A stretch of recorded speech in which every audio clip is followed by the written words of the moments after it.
নমস্কাৰ বন্ধুসকল, আপুনি চাই আছে ওয়েলিছ অসম। আজিৰ এই ভিডিঅ'টো অত্যন্ত গুৰুত্বপূৰ্ণ, কাৰণ আমাৰ দেশৰ প্ৰধানমন্ত্ৰী মহোদয় সমগ্ৰ দেশবাসীক এটা বিশেষ বাৰ্তা প্ৰেৰণ কৰিছে। আপোনালোক সকলোৱে সামাজিক মাধ্যমত দেখিছে। সেই প্ৰসংগ লৈ পেলাই আজিৰ এই ভিডিঅ'টো আৰম্ভ কৰিছোঁ। এই বাৰ্তা যিটো মাননীয় প্ৰধানমন্ত্ৰী মহোদয় কেৱল ৰাজনীতিৰ কথা কোৱা নাই, কেৱল চৰকাৰৰ কথাটোৱে কোৱা নাই। এই যিটি মেছেজ আপোনালোক সকলোকে আৰু আমাকে প্ৰেৰণ কৰিছে, সেইখিনি হ'ল দেশৰ শক্তি কেৱল চৰকাৰ নহয়, দেশৰ শক্তি হৈছে সাধাৰণ মানুহ। আৰু এটা সৰু অভ্যাসে, এটা সৰু সিদ্ধান্তই, এটা সৰু দায়িত্ববোধে দেশৰ অৰ্থনীতি, শক্তি আৰু ভৱিষ্যত সলনি কৰিব পাৰে। সেইকাৰণে এই ভিডিঅ'টো অতি ইম্পৰ্টেণ্ট। আপোনালোক সকলোকে ৰিকুৱেষ্ট থাকিল যাতে ভিডিঅ'টো স্কিপ নকৰাকৈ সম্পূৰ্ণ হয়। আজিৰ এই ভিডিঅ'টোত আমি বিশ্লেষণ কৰি আপোনালোকক বুজাবলৈ চেষ্টা কৰিম যে আমাৰ দেশৰ প্ৰধানমন্ত্ৰীয়ে আচলতে কি ক'ব বিচাৰিছে, কিয় এতিয়া এই আহ্বান দিয়া হৈছে বৰ্তমান সময়ত, আৰু সেইটো লৈ পেলাই বিভিন্নজনে বিভিন্ন মহলত বিভিন্ন ধৰণৰ সমালোচনাও কৰিছে। আৰু সাধাৰণ মানুহ হিচাপে আমি কি কৰিব পাৰোঁ এই মেছেজটো। এই ভিডিঅ'টো শেষলৈকে চাব, নিশ্চয় চাই থাকিলে আপোনালোকৰ হেল্প হ'ব। ক্লিপটো আপোনালোক প্ৰথমে মোদী ডাঙৰীয়াৰ লগাই দিছোঁ, আপোনালোকে চাই লওক।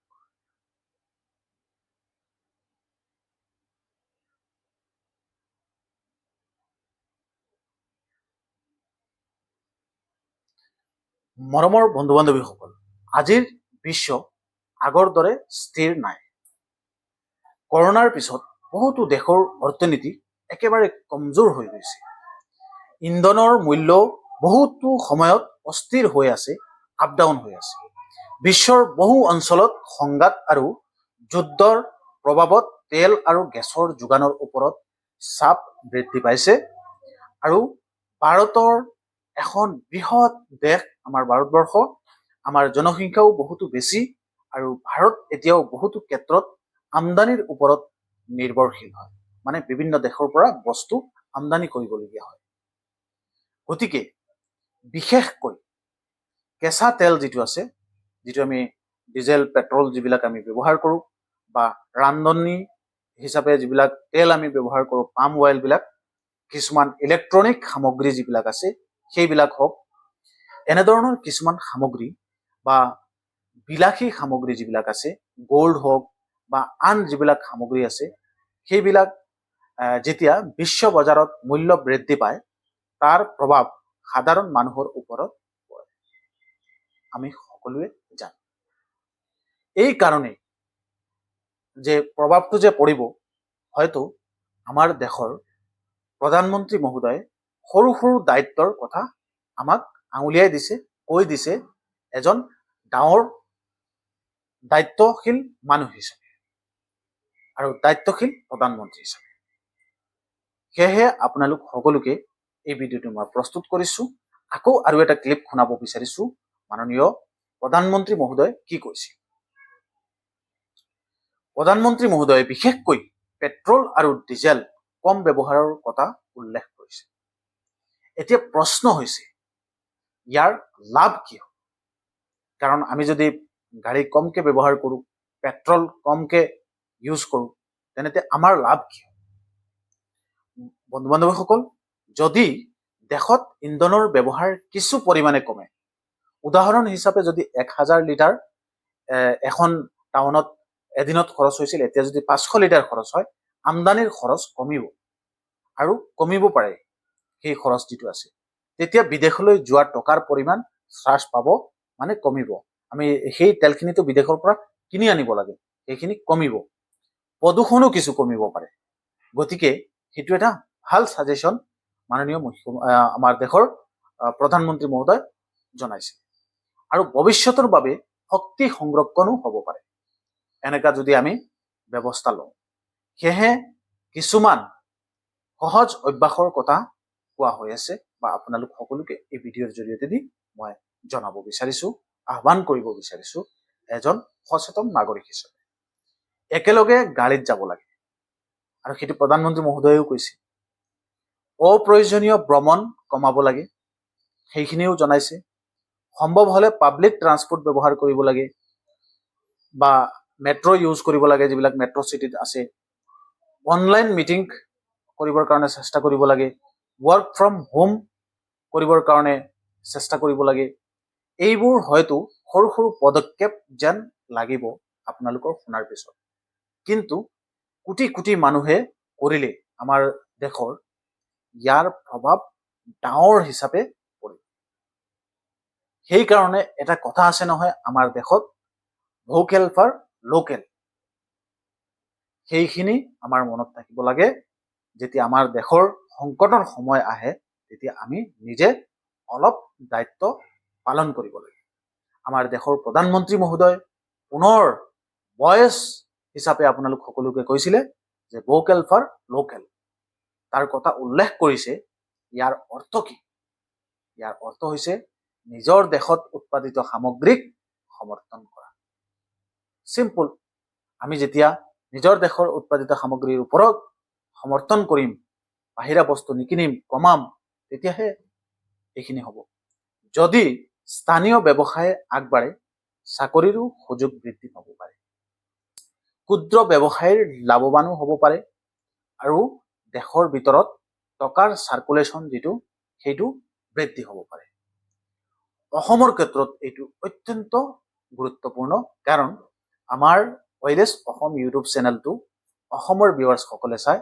আৰু অসমীয়াতে আপোনালোক সকলৰ কাৰণে ভিডিঅ'বিলাক বনাওঁ সেয়েহে যদি আমি অসমৰ হস্তশিল্প যিটো আছে বা স্থানীয় যিবিলাক খাদ্য আছে সেইবিলাক যদি আমি ব্যৱহাৰ কৰোঁ বা ট্ৰেডিশ্যনেল যিবিলাক প্ৰডাক্টছ আছে আমাৰ অসমৰ সেইবিলাক যদি আমি ব্যৱহাৰ কৰোঁ আমাৰ প্ৰয়োজনত আৰু ক্ষুদ্ৰ উদ্যোগক সমৰ্থন কৰোঁ তেনেতে বহু যুৱকৰ বাবে নতুন সুযোগ সৃষ্টি হ'ব পাৰে সেইটো লৈ পেলাই প্ৰধানমন্ত্ৰী মহোদয়ৰ যিটো উপদেশ আমালৈ প্ৰেৰণ কৰিছিলে বহুতে ইটিকিং কৰি আছে এটা সময়ত তেওঁলোকে ভাবিব মাননীয় দেশৰ প্ৰধানমন্ত্ৰী মহোদয়ে যি কথা কৈছিলে সেই কথাখিনি কিয় আমাৰ কাৰণে গুৰুত্বপূৰ্ণ যদি আমি পৰ্যটনৰ দিশেও চাবলৈ যাওঁ প্ৰধানমন্ত্ৰী মহোদয়ে জনাইছিলে যে আমাৰ তাত এটা প্ৰথা হৈ গৈছে যে বিদেশত গৈ পেলাই মেৰিজ প্ৰগ্ৰাম কৰা এনেধৰণৰ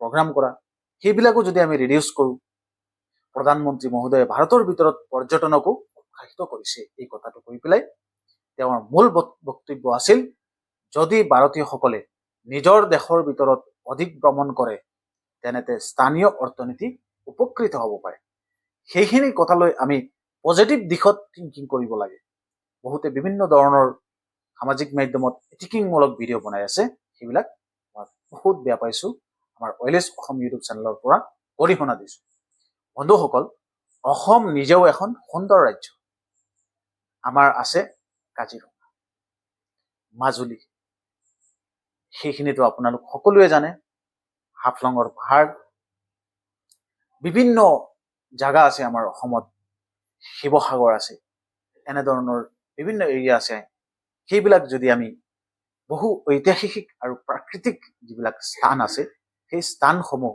যদি দেশৰ মানুহৰ কাৰণে অসমলৈ আহে দেশৰ মানুহবিলাক তেনেতে আমাৰ টুৰিজম সেক্টৰ যিটো আছে সেইটো অসমত আৰু উন্নত হ'ব আৰু সুযোগ সৃষ্টি হ'ব বহুতো ল'ৰা ছোৱালীৰ কাৰণে আৰু আমাৰ অসমৰ নাম উজ্জ্বল হ'ব গতিকে সেই যে প্ৰধানমন্ত্ৰী মহোদয়ে যিখিনি আমাক জনাইছিল সেইবিলাক এংগেলে এই সৰু সৰু কথাবিলাক সেক্টৰবিলাকত অলপ পৰিমাণে এফেক্ট কৰে ভাল এটা দিশ আঙুলিয়াই দিয়ে গতিকে জ্যেষ্ঠজনে যেতিয়া আমাক কিবা এটা ভাল বস্তু বুজায় তেতিয়া ইয়াক লৈ পেলাই সমালোচনা কৰিব নালাগে আদৰিব লাগে এতিয়া ডাঙৰ প্ৰশ্ন আমি সাধাৰণ মানুহে আচলতে কি কৰিব পাৰোঁ এনে বিষয়ৰ ওপৰত এই ভিডিঅ'টো অলপ লম্বা হৈছে হয়তো আপোনালোক সকলোৰ কাৰণে কিন্তু গুৰুত্ব সহকাৰে শুনিব অপচয় কমাব পাৰোঁ অপ্ৰয়োজনীয় খৰচো কমাব পাৰোঁ স্থানীয় ব্যৱসায়ক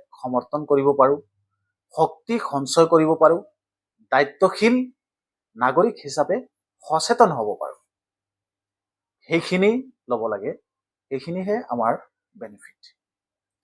দেশ গঢ়া কেৱল চৰকাৰৰ কাম নহয়, কিন্তু নাগৰিকৰ দায়িত্বও সমান গুৰুত্বপূৰ্ণ।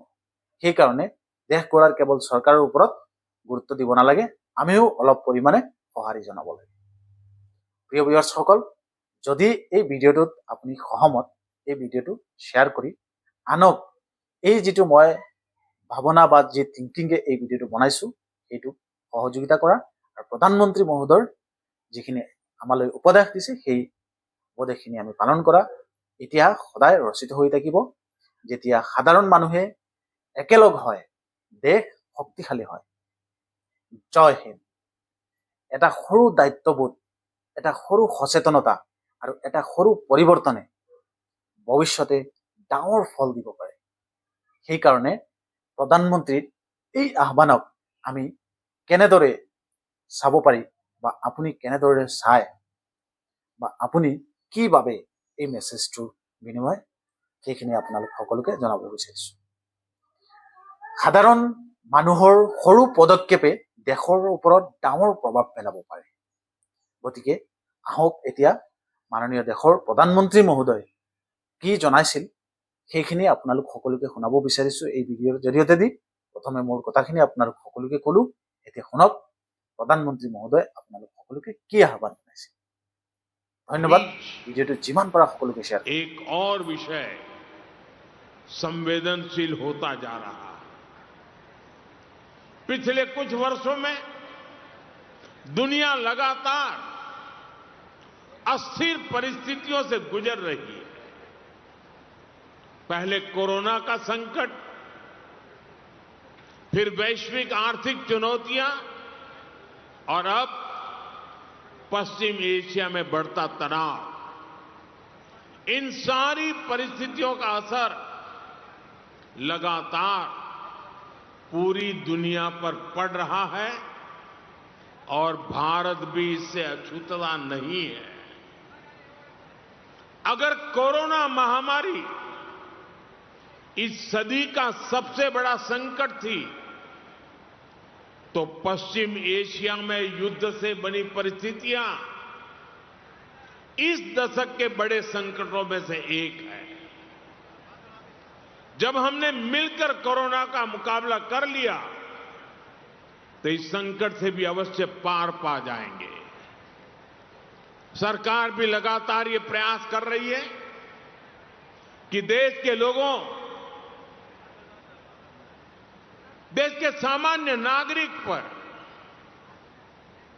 इन सारी विपरीत परिस्थितियों का कम से कम असर हो। लेकिन ऐसे समय में देश को जन भागीदारी की शक्ति की बहुत बड़ी आवश्यकता है। हमें भारत के नागरिक के तौर पर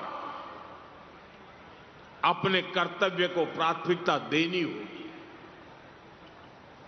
इससे पहले के दशकों में भी जब जब देश युद्ध या किसी और अन्य बड़े संकट से गुजरा है, सरकार की अपील, और उस अपील पर हर नागरिक ने ऐसे ही अपना दायित्व निभाया है।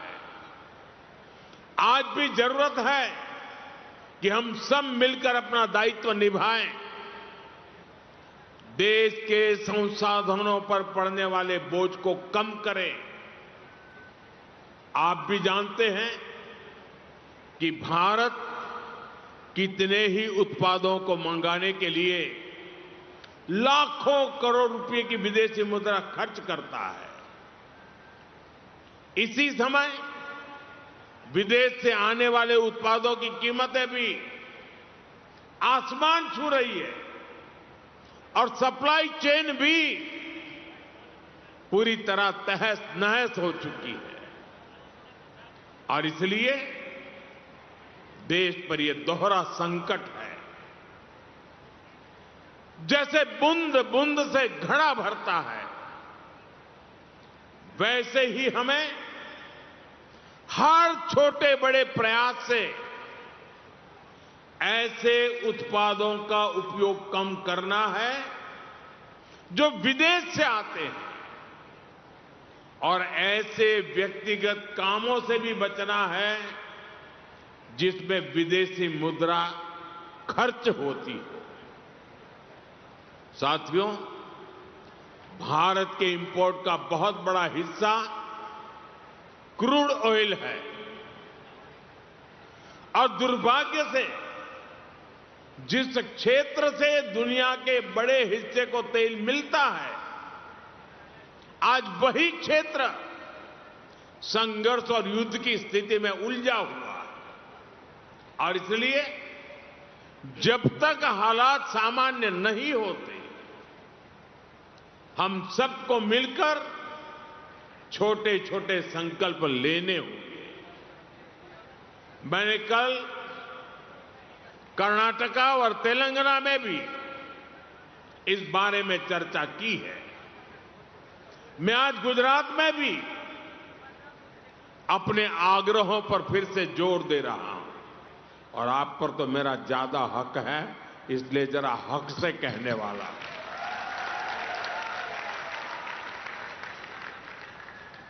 मेरी देश के हर नागरिक से अपील है,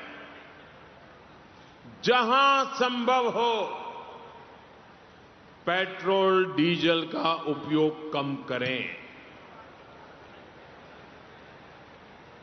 मेट्रो का उपयोग करें, इलेक्ट्रिक बस और पब्लिक ट्रांसपोर्ट का अधिक इस्तेमाल करें, कार पुलिंग को बढ़ावा दें। जिनके पास कार है वे एक गाड़ी में ज्यादा लोगों को साथ लेकर चलें। जिनके पास ईवी है वे भी दूसरों की मदद के लिए आगे आए। साथियों, डिजिटल टेक्नोलॉजी ने अब इतना कुछ आसान बना दिया है, टेक्नोलॉजी की मदद भी हमारे लिए बहुत फायदेमंद होगी। ये जरूरी है कि सरकारी और प्राइवेट दोनों ही दफ्तरों में वर्चुअल मीटिंग्स और वर्क फ्रॉम होम को प्राथमिकता दी जाए। मैं कुछ स्कूलों से भी आग्रह करूंगा कि कुछ समय के लिए ऑनलाइन क्लासेज की व्यवस्था पर काम करें। साथियों, सिर्फ ईंधन ही नहीं, खाने के तेल पर भी देश की बड़ी विदेशी मुद्रा खर्च होती है। अगर हम थोड़ा संयम बरतें, तेल की खपत कम करें, खाने के तेल की, तो इससे देश और हमारी सेहत दोनों को लाभ होगा। और सूरत वालों को मैं खास कहता हूं,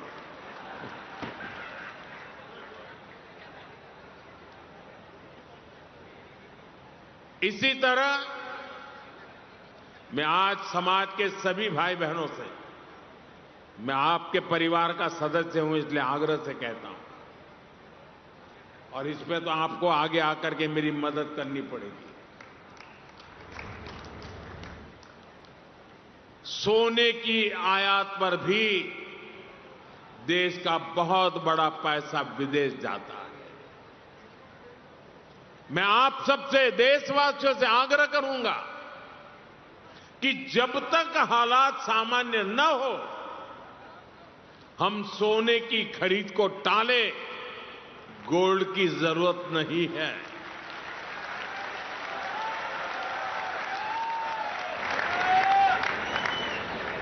साथियों, आज समय की मांग है कि हम वोकल फॉर लोकल को एक जन आंदोलन बनाएं। विदेशी सामान की जगह लोकल उत्पादों को अपनाएं। अपने गांव, अपने शहर, अपने देश के उद्यमियों को हम ताकत दें। यहां लोग बैठे हैं, बहुत अच्छी चीजें बनाते हैं, श्रेष्ठ चीजों का उत्पादन करते हैं। साथियों, हमारे में से ज्यादातर खेती के कारोबार की दुनिया से पैदा होकर के यहां आए हैं। खेती में स्वदेशी खाद को बढ़ावा मिले, नेचुरल फार्मिंग को बढ़ावा मिले, डीजल पंप की जगह सोलर पंप्स का उपयोग बढ़े। और हम तो किसान के बेटे हैं, किसान की बेटियां हैं। हमें अपना खेत सबसे पहले बचाना है, हमें अपनी धरती मां को बचाना है, हमें केमिकल फर्टिलाइजरों से अपनी धरती मां को मारना नहीं चाहिए। हमारे खेत को बचाना है, हमारी धरती मां को बचाना है।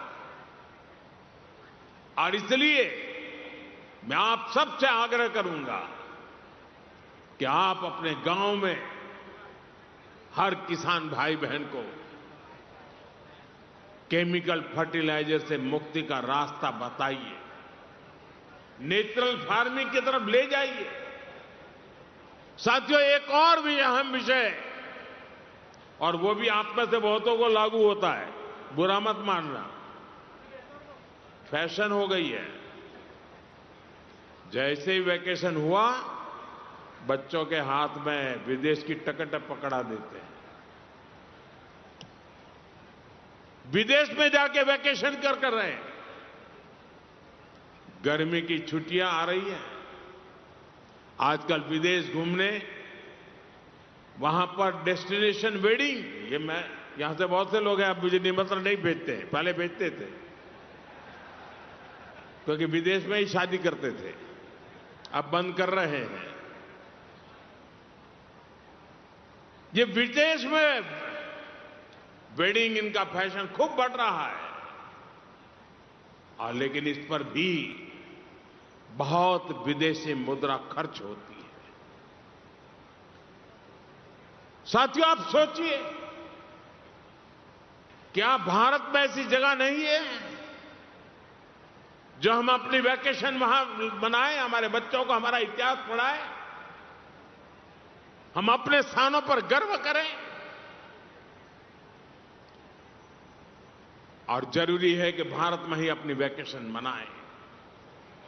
और वेडिंग के लिए भी मैं नहीं मानता हूं कि भारत से अधिक कोई अच्छी पवित्र जगह हो सकती है हमारे लिए।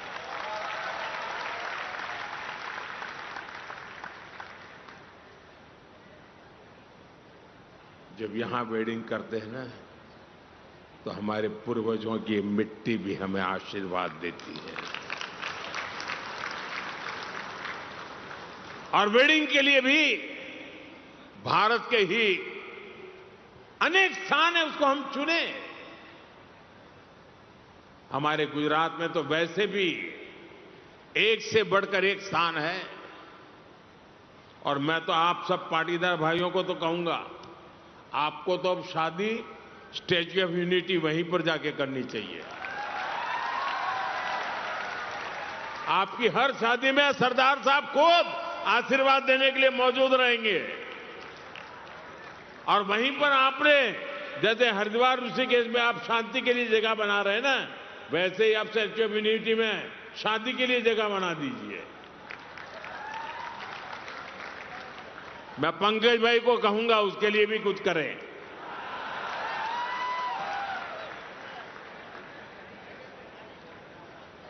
जैसे हाल के वर्षों में सरदार साहब के स्टैच्यू ऑफ यूनिटी, हमारा एकता नगर पर्यटन का इतना बड़ा केंद्र बनकर उभरा है कि हम ये तय कर सकते हैं, हम ज्यादा से ज्यादा लोगों को स्टैच्यू ऑफ यूनिटी पर लेकर के जाएं। विदेशों में हमारे बहुत लोग रहते हैं, मैं उनको कहता हूं कि आपका दायित्व है कम से कम 5 विदेशी परिवारों को भारत देखने के लिए लेकर के आइए। आप देश विदेश में हमारे संपर्क का कोई भी परिवार जो स्टैच्यू ऑफ यूनिटी नहीं गया है ना, उसको वहां ले जाने के लिए प्रेरित करें। हम उसे कम से कम एक ट्रिप के लिए मोटिवेट करें। डेस्टिनेशन वेडिंग के लिए भी एकता नगर एक बहुत शानदार विकल्प हो सकता है। स्टैच्यू ऑफ यूनिटी में इतनी शानदार व्यवस्थाएं और गर्व है, दुनिया का सबसे ऊंचा स्टैच्यू, वो भी सरदार वल्लभ भाई पटेल का।